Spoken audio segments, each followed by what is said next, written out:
It's in your title. It's get curious, you know? Yeah. And without curiosity, nothing happens. Welcome to Get Curious. I'm your host, J.L. Palmer. Maybe you've noticed it too, that the biggest shifts in our lives rarely happen with a great explosion. They show up quietly. They hide in a slow change of perspective, an unexpected detour, or an honest kitchen table chat. You can probably hear my smile here. We chase massive actions. We're getting curious about how a single conversation can completely rewire the direction of life. Our guest today describes himself simply as a man with a lathe, a pocket knife, and a few stories.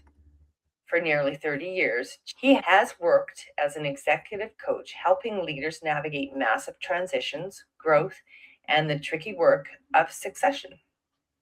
He is the brilliant author behind Small Decisions, Big Shifts, and Every Dog Has Its Day.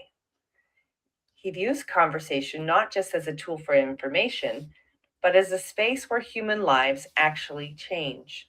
We're going down a rabbit hole into the art of listening, the difference between curiosity and judgment, and what thousands of deep chats teach us about human nature. Please join me in welcoming to the Get Curious podcast, Chip Scholz. JL, it's a pleasure to be here. So, what would you say, Chip, is one of the major benefits you find and the type and quality of conversation that you really enjoy? There's, and thank you for asking that.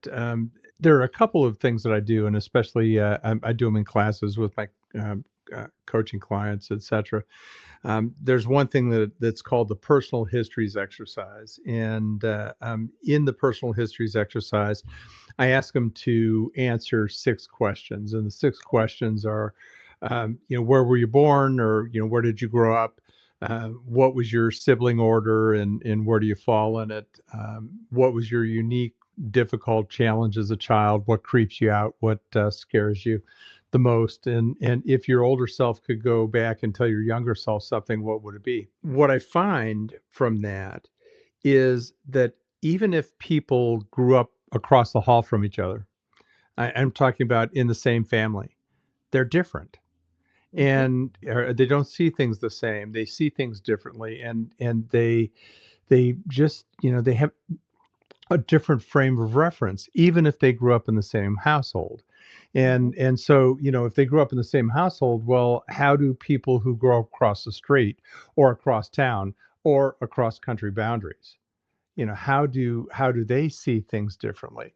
So we may be able to make some assumptions about people in the way that we communicate, but we don't really know until we start asking them questions, until we start having a conversation. And that really is a conversation. A conversation isn't 20 minutes of me talking. A conversation is me asking you questions, and you being able to answer them, and you asking questions in return. And it's so important to have conversations. It doesn't matter whether you're talking to somebody on a plane or you're talking to somebody who's checking you out at the supermarket. But genuine interest is a big deal, and it's okay, to not have the answer to a question. So, I don't know is okay. And It is what do you, okay. yeah. Well, so you brought up a really good thing, and you didn't call it quite this, but it's curiosity.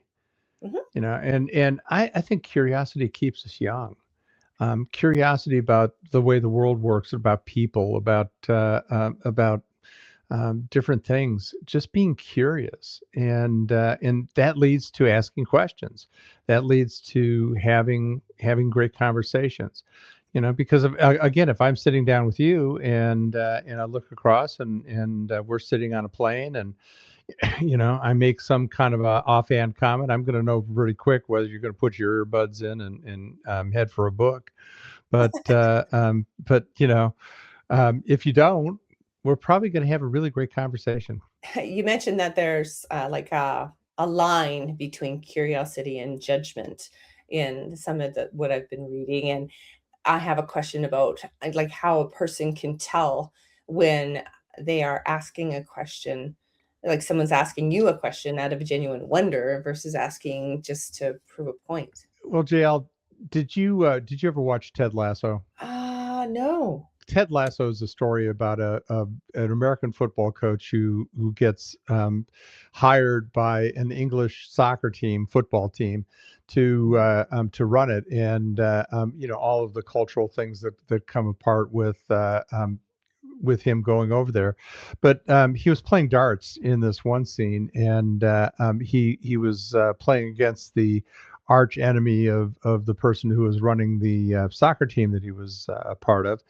And he was about to win, or he was about to go into the final throw, and he talked about a Walt Whitman quote, and the Walt Whitman quote was, "Be curious, not judgmental." Ah, And I love that quote. It just, but when I'm not talking about so much as good judgment, as I'm talking about assuming things about people. And my father always said, "Assume nothing; it makes an ass of you and me." Um, but what if you're making an assumption? The best way not to make assumptions is to ask a question, and asking a question is being curious. but like genuinely wanting to know the answer. Like I've run into situations, and you probably have too, where somebody will ask you a question and they disengage and they don't even listen for the answer. And I had a situation where somebody said to me, "Well, what did you do?" And I said, "Well, I just didn't answer the question. I didn't continue talking." Because if they were actually paying attention, then they would have noticed that I wasn't talking anymore. But they weren't. So they weren't listening to the answer anyway. Why keep going? So Well, this, well, how about the situation when somebody asks you a question and they ask you a question just so they can answer it? right? Yeah, I think that gets framed as sociopath. I think that's what they call it. Oh no. Well, I hope I didn't just do that. Oh God. You did not. You did not. Oh no. Oh. So this Walt, you said Walt Whitman quote Hmm. on Hmm. curiosity. I'm gonna have to go and look it up, and I'm gonna have to look up the Ted Lasso movie too, because I think there may have been a part in it where was he playing darts? You said Yes. okay, and I think his opponent didn't realize that he could actually play darts. And Yep. I saw a clip. I didn't see the movie, but I saw a clip, and it must have been when I was doing my homework and getting curious about you. You may have shared a clip somewhere about this where, um, and did you? No, I don't believe I did, but it's a pretty famous clip. It's pretty easy to find. Oh, You I know, may all you have to. have all you have to I may do is have Ted to. Lasso curiosity, and it'll show up. Yeah, I think it was great because all the chins were being picked up off the floor after he managed to pull that game around. Boy, oh boy. That's right. That's Yeah, right. it's, That's right. it's a great one. Um, and Ted is a series, not a movie. It's 3 seasons, as a matter of fact. I Oh, think there's about 30 episodes of it, so oh, wow. it plays out. In fact, they're getting ready to release another one this fall. Oh, that's fantastic. Okay, season 4 coming. All That's right. right. Wow.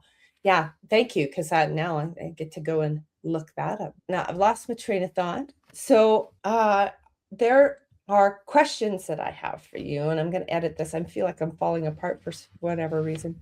You talk a lot about how easily our identities get tied to being needed. When did you first realize you were trying to be indispensable, and how did you learn to value usefulness over importance? Well, a couple of things, and I talk about them in Every Dog Has Its Day. One of the things that I talk about is years ago.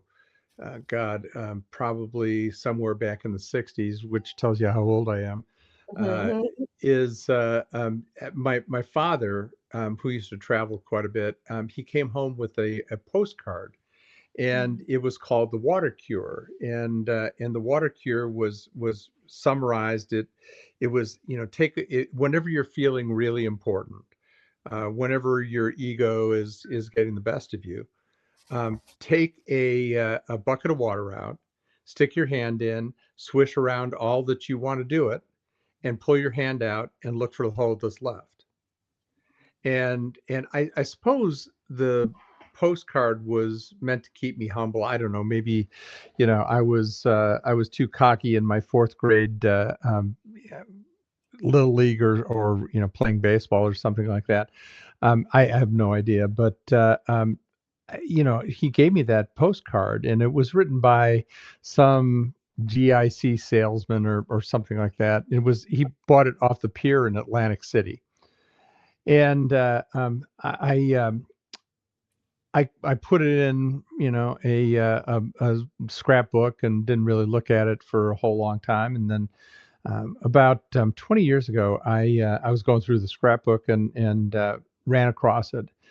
And it was a time when I was feeling really cocky about my business and about what I needed to do and how, who I was and how I was and all of those kind of stuff. And I pulled it out, and it really caught me by surprise. And I looked at that and I thought, oh my God, everybody has their 5 minutes of fame, Mm, and we are all going to die.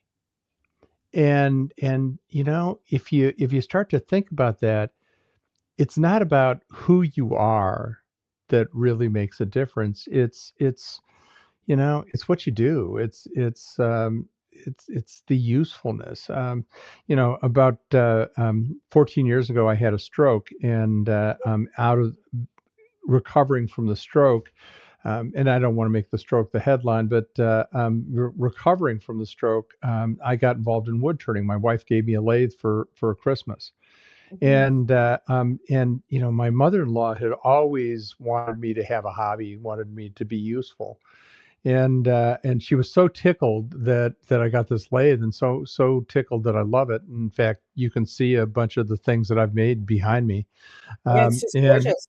yeah, and thank you very much. Um, and you know, Okay, um, so for those that can't actually see and are just in audio here, behind Chip is actually shelves with a bunch of different woodworks from bowls to vases and containers. I mean, it's actually very beautiful and elaborate. So we have to frame it for people who aren't yep, actually yep, seeing the video. Sorry about that, but yeah, and Christmas ornaments and oh, pepper mills and all kinds of stuff.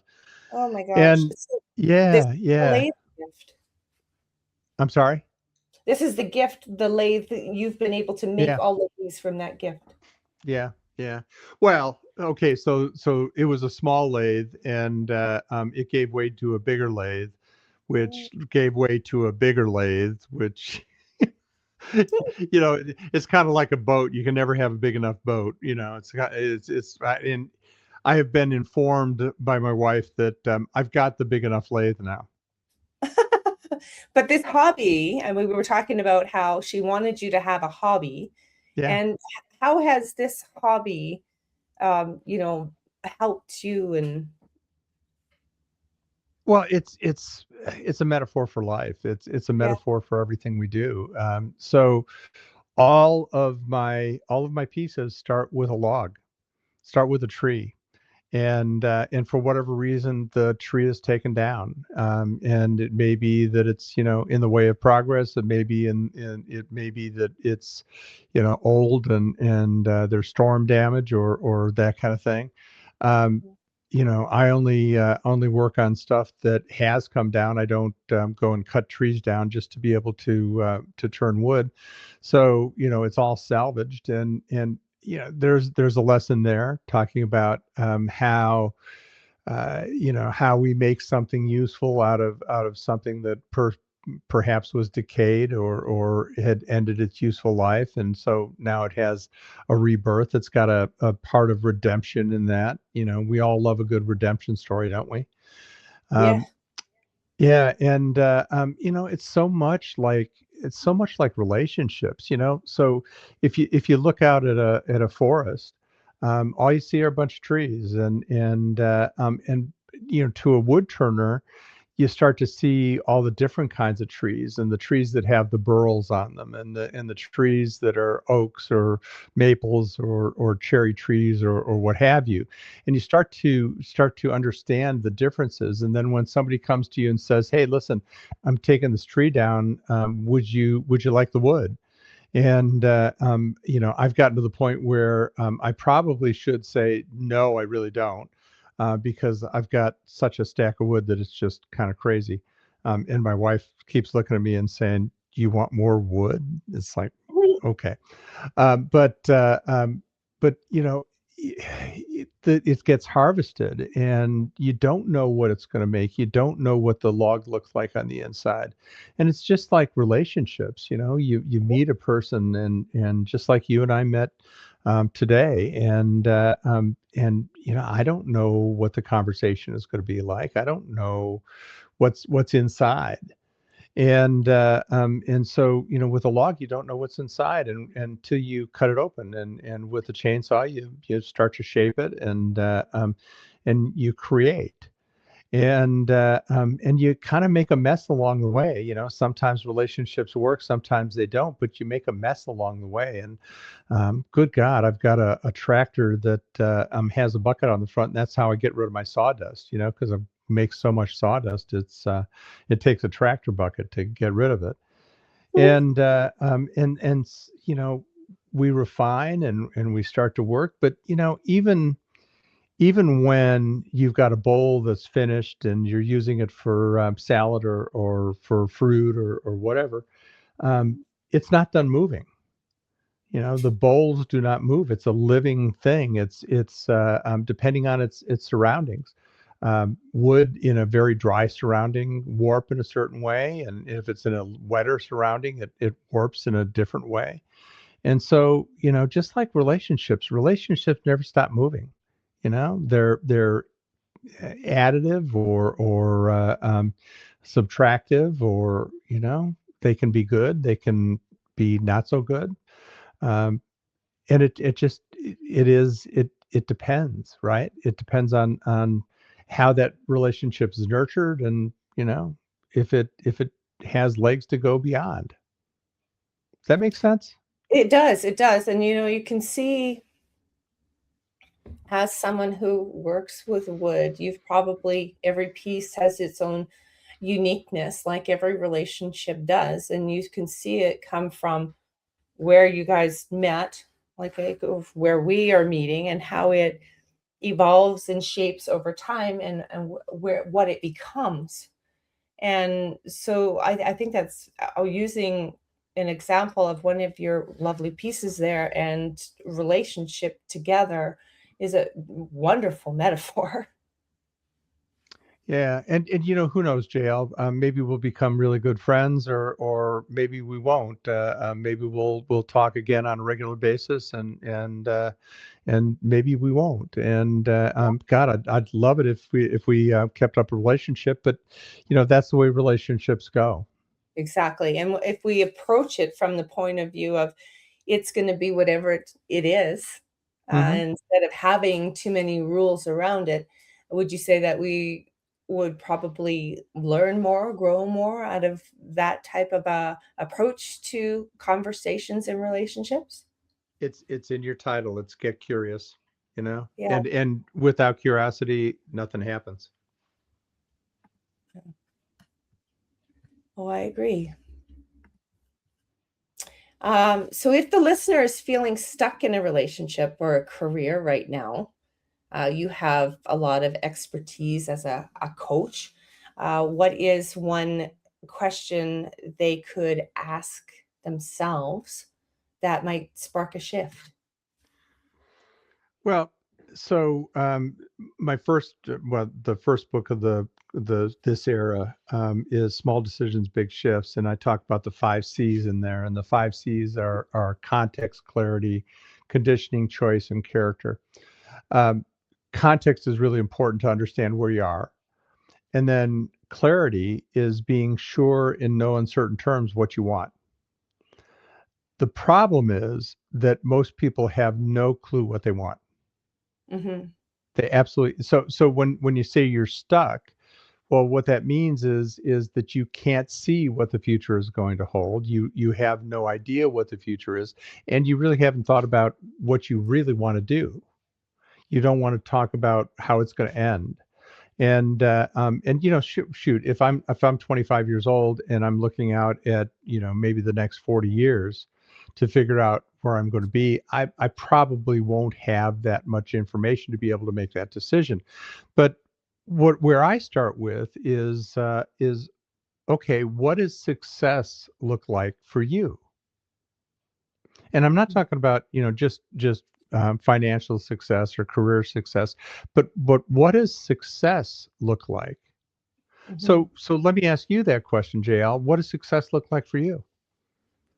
Hmm. Yeah, it's a big question, and I actually don't. I do a lot of introspection Hmm. and reflecting, and it changes all the time. But success for me is in each moment versus a long end legacy type of success. And, it's really about following my curiosities. That's the whole reason why the Hmm. podcast exists is that I was curious about something and figured that podcasting was the best way to explore it. But the success is often measured by money. We tend to have a lot of the population measured by their accolades or their respect status in society or the amount of money or their material goods. And uh, that's something, well, I've never really been drawn to. I'm more about success is, am I happy? Am I enjoying my life? Am I contributing? Am I having quality conversations? Am I curious? I'm going to leave this planet one day. And, I've had enough people around me who have left to know that, you know, I'm not taking anything with me, and what gets left behind is more important. And so I really want more of what I leave behind to be based in feeling and connection. What about you? Well, so I'll answer that in a second, but it's very similar to what I hear from clients and from classes that I do. I've asked this question a couple thousand times, and it all comes down to I really don't hear about money, like being rich or having a fancy house or a great boat or big fancy car or a Bentley in the driveway. I do hear financial stability, but I usually hear things like being happy. I Yeah. hear things like having a great family or a successful marriage or successful kids or that kind of thing. And mine are very similar. I want to have enough money that I don't have to worry about money, and you know that number always changes, doesn't it? Um, but in fact, a lot of surveys show that we all think we should have three times more than we do when we're getting ready to retire. Mm. But yeah, doesn't matter whether you have 100 or a million. We still need three times as much. Um, but it's very similar. It's a marriage that lasts until death do us part. I've got three daughters, and I want my daughters to be the best they can be, and to Yeah. be happy and to be healthy and successful on their own terms. So that's really, when you're stuck, it's to say, okay, so what really does success mean for me? And Mhm. again, it doesn't matter whether you're 25 or 65. Um, if you can define that success for you, that becomes a lifelong pursuit. Because people when they turn 40 don't say, okay, I'm happy now, check the box, and I don't have to worry about that. And same thing with family, and same thing with financial security, and same thing with everything, is it's not a check the box. It's Mhm. something that is ongoing, and it's something that becomes a guide for us. Some people call it a North Star, some people call it an over a big, hairy, audacious goal, or that kind of thing. But but really, it's look, what is the definition of success? What is success for me? And what happens is when you get stuck, you've just forgotten what those things are. So remembering is the or big part or of it. or defining them in the first place. I mean, Yeah. like I said, most people don't know what they want. 80% of people have absolutely no clue what they want. 10% know what they want and never do it, and 10% do, and those are really good. So 10% of the population make things happen, 10% let things happen, and 80% ask what happened. Yeah, yeah, that's funny, hey? Yeah. Yeah. It's hard to believe that 80% don't know what they want. But, you know, in order to know what you want, you do. You like you were saying, you have to ask these questions. Yeah. Yeah. Aw, Absolutely. you have a friend. I do. I'm sorry about that. No, Yeah. don't be sorry at all. Yes, I will shut the door. Aw, I have three friends. yeah. I have a Welsh Corgi who is 11 years old, and then two teddy bears. Oh, that's amazing. Yeah, Pets are amazing. they They are. teach us a lot about relationships too. They do. They do, and the fragility of them. Oh, especially, I can relate to that. I definitely Hmm. can relate to that. That's right. Yeah. I've got three. All dogs, and what kind? No, no, not dogs. I have two Oh, cats and one dog. okay. Yeah. We have a cat as You well. found sponsorship opportunity right here. If you haven't considered advertising via podcasts, connect with JL Palmer today and find out how. Are you our next sponsor? Do you have a product or service needing promotion? Is this your ad spot? Consider advertising via podcasts. Sponsor the Get Curious podcast. For more details, email jlpalmerconsulting@gmail.com. You had a career change. That was, yeah, and does the career change relate to the stroke that you mentioned? Well, yes and no. The stroke was, I think it was kind of, I don't know if it was predictable, but it was inevitable. So the stroke was caused by just living too hard, and Mhm. being extremely overweight and working my butt off. So I got laid off in May of '98, and we decided to change our lives pretty significantly. We were living in California at the time, and LA, and decided to move and pick up stakes and move all the way across the United States to North Carolina. There were some family considerations. My wife's family lived up in the Northeast. We certainly didn't want to be in the Northeast, and being in Canada, you probably can understand. We really like warm weather Yeah. instead of cold weather. Oh, yeah, Yeah, I can. yeah. So the Northeast wasn't going to be for us, but so we moved to North Carolina, and I opened a business. My wife opened a business, and eventually the girls came, and they all live within about 25 or 30 minutes of the house. And so I got into my own business, and the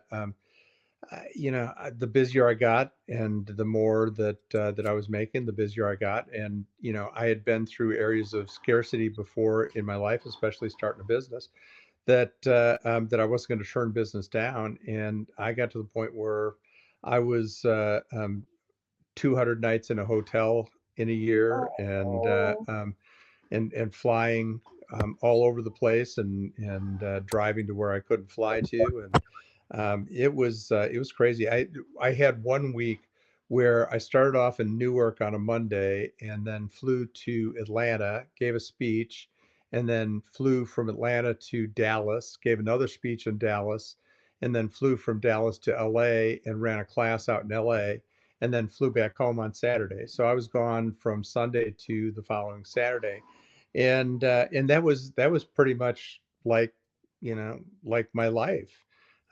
You just you get really good at airlines, and of course, I think back in the day there weren't really apps for airlines as there are now. I don't think traffic or travel has gotten any easier.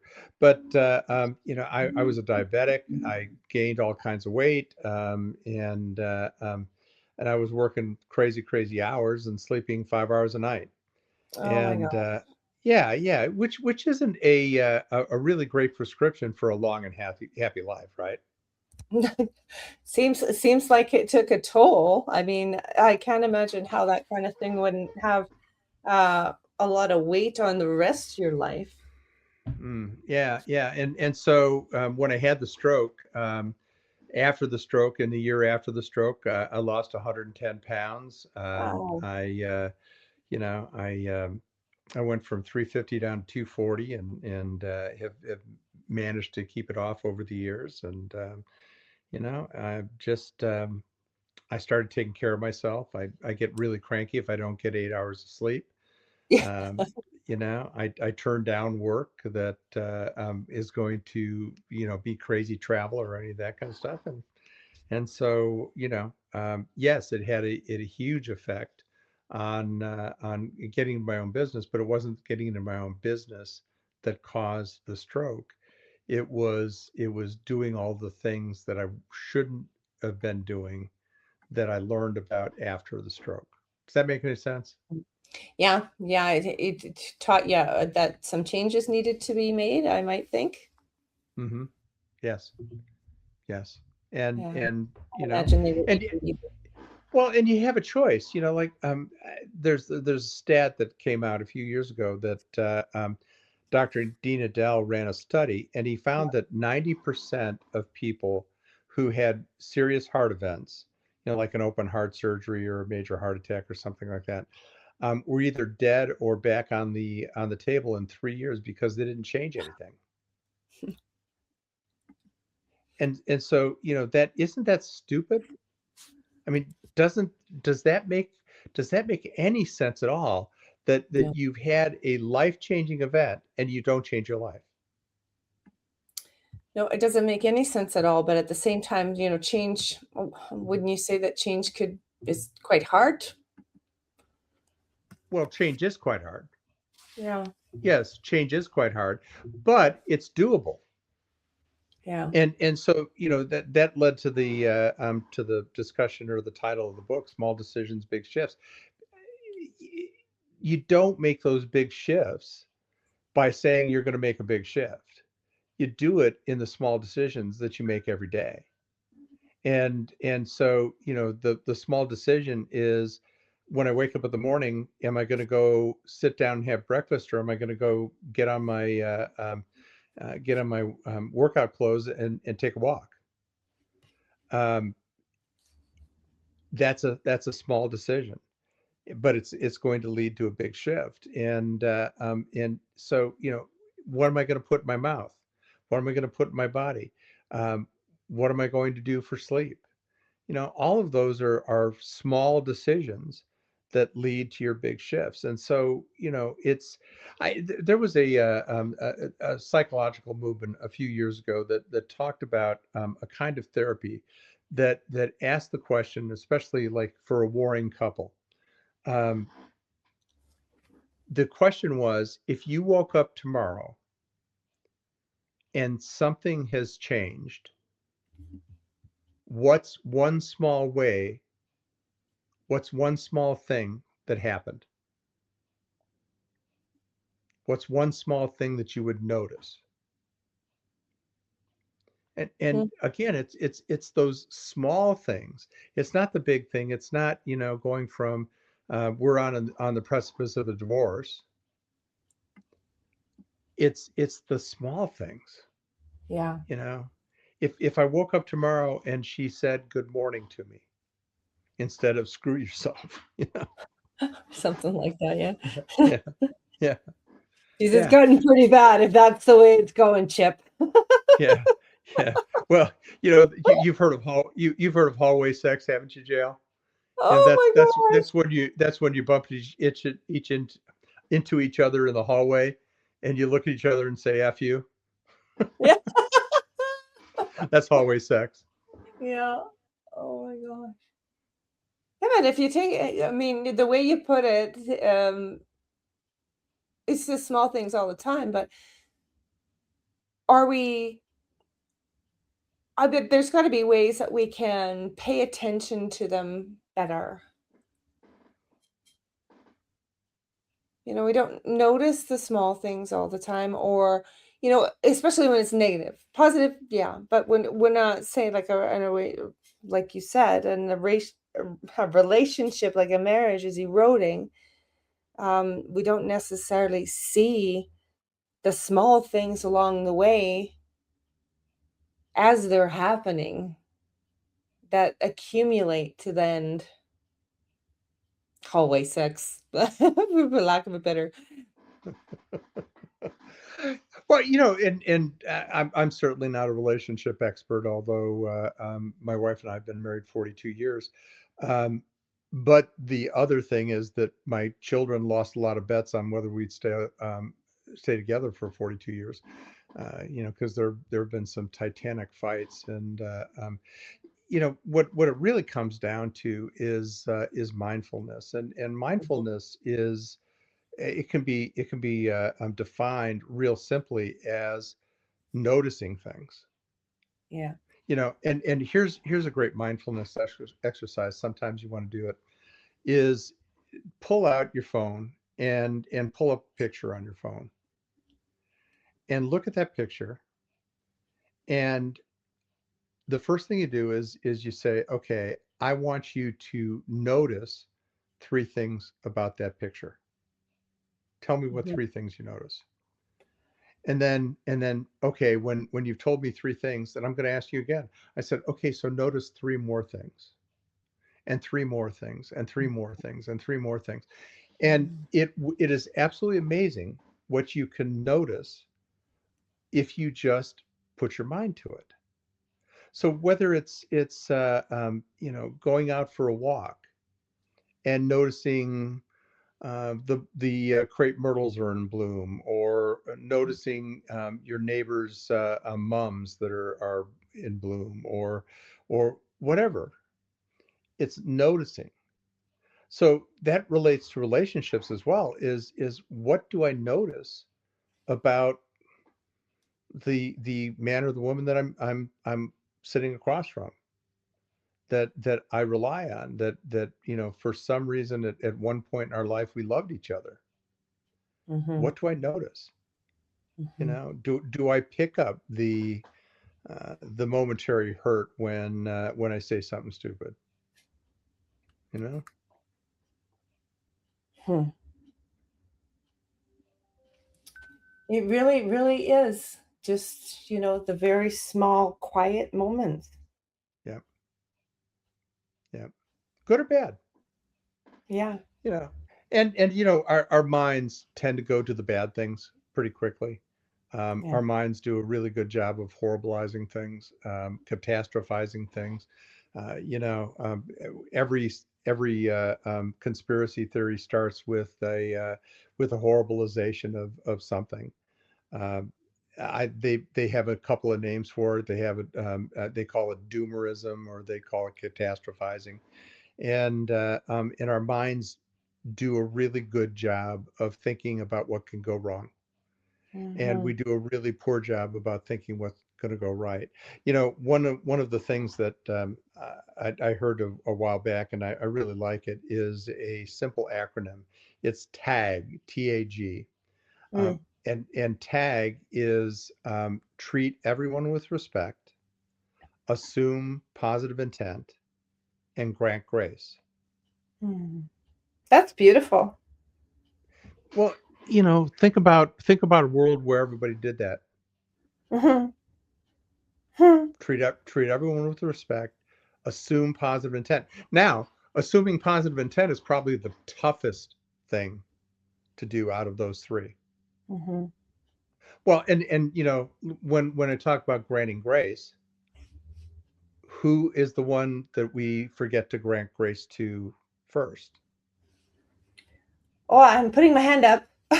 Yep, yep, ourselves. Ourselves. We have a difficult time granting grace to ourselves. Mm-hmm. You know, um, and I see it all the time. I see it all the time when people beat themselves up because they said something or didn't say something, or you know, we go down the path of horribleizing ourselves. Kind of crazy, isn't it? Yeah. But I mean, we're our own worst enemies, right? Yeah, but we should be our own best friends. We really should be. Yes, we should Yeah, be.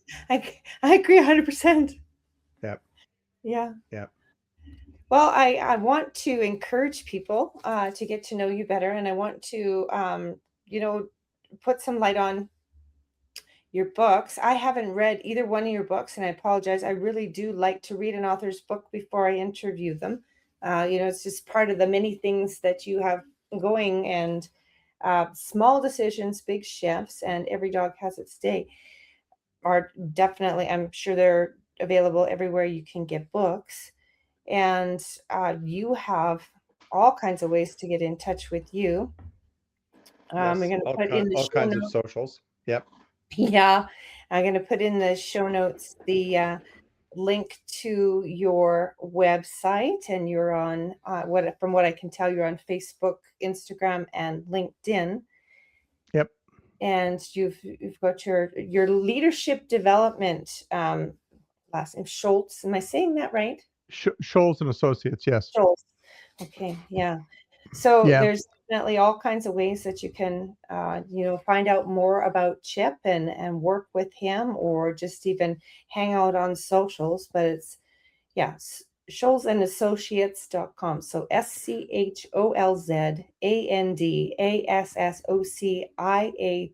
ScholzandAssociates.com. Right, right. And here's kind of an Easter egg is in that website there is a part of it that's called "What's Chip Reading." It's under the books tab, and it's got about 140 books that have reviews, and maybe you'll agree with me or maybe you won't, but at least if you're looking for some really good books to read, especially about personal development, leadership development, that kind of thing. You know, I read incessantly, and so I like to share what I'm reading.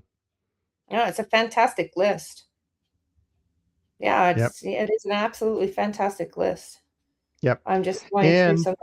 I recognize some of the authors, but some of them I've just never heard of. So that's great. yeah, yeah. There's some pretty incredible people there, and some of them become friends, and some of them just I feel like they're friends because I've read too much about them or watched their TED talks or whatever.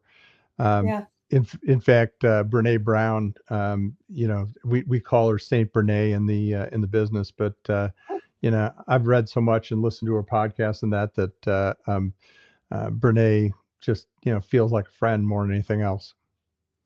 I love the one that she talks when she talks about the marble jar.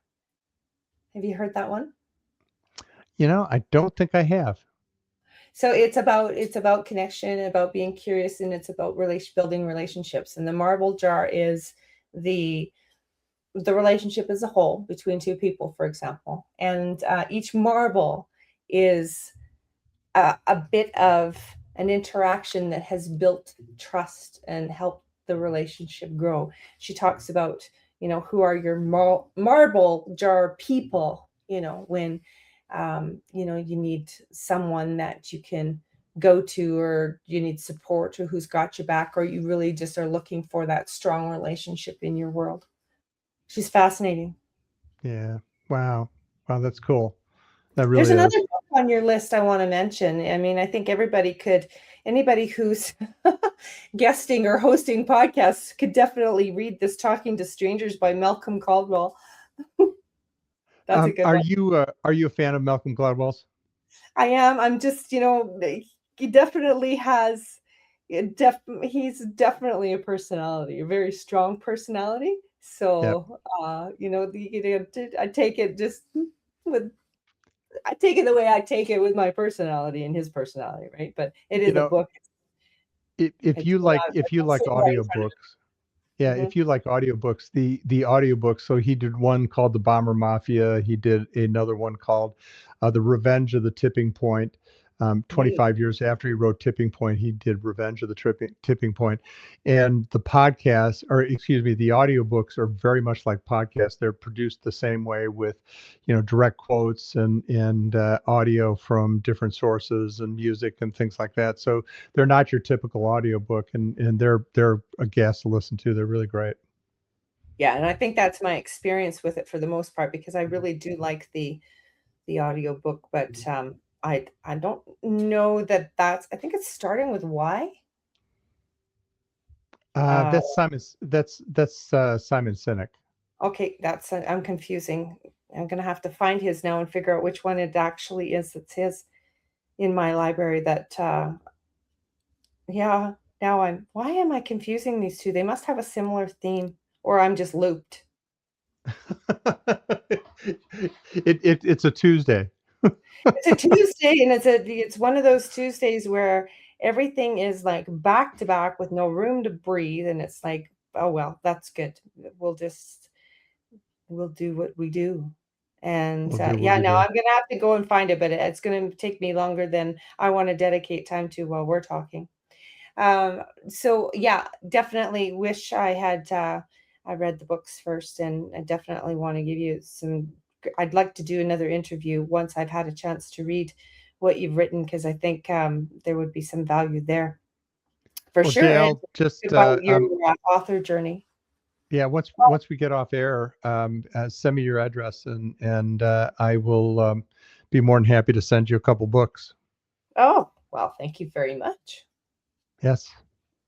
Well, if there was one thing that we didn't cover that you'd like our listeners to know here, what would it be?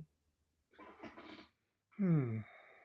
You know, First of all, I really appreciate the conversation, and the thing I really appreciate about it is we went in a lot of different directions that I don't normally talk about, and so Oh, that's such a joy, and I appreciate the um, the lack of surety in the way that we did the conversation. So well done, and I appreciate the get curious part. Um, but no, I think we talked a lot about a lot of different stuff, and I would love to be on your show again sometime, and have some more conversations. I appreciate that. Thank you so much for being a guest today. Thank you. I know you want to get to know our guests better. I definitely will be. If you'd like help with your podcast, or you'd like to be my next guest, check out the show notes for details on how to get signed up with Podmatch. Until next time, stay curious and keep exploring.